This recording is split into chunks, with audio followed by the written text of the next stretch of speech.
کور ہوتی ہیں اور کنٹرول ہوتی ہیں۔ اللہ سے دعا ہے کہ اللہ تعالی ہمیں دلوں کی صفائی عطا فرمائے۔ یہ بڑی پیاری نصیحت ہے کہ دل صاف ہے تو حلال حرام کا کوئی مسئلہ ہی نہیں رہے گا، دین کو سمجھنے کا کوئی مسئلہ ہی نہیں رہے گا۔ دل صاف ہے، ہر چیز آپ کو آسانی سے سمجھ میں آتی جائے گی، ہر عمل آپ کے لیے آسان ہو جائے گا۔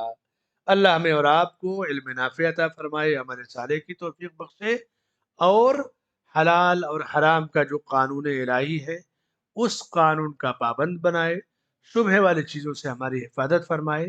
آمین۔ وصلی اللہ علی نبینا محمد وعلی آلہ وصحبہ۔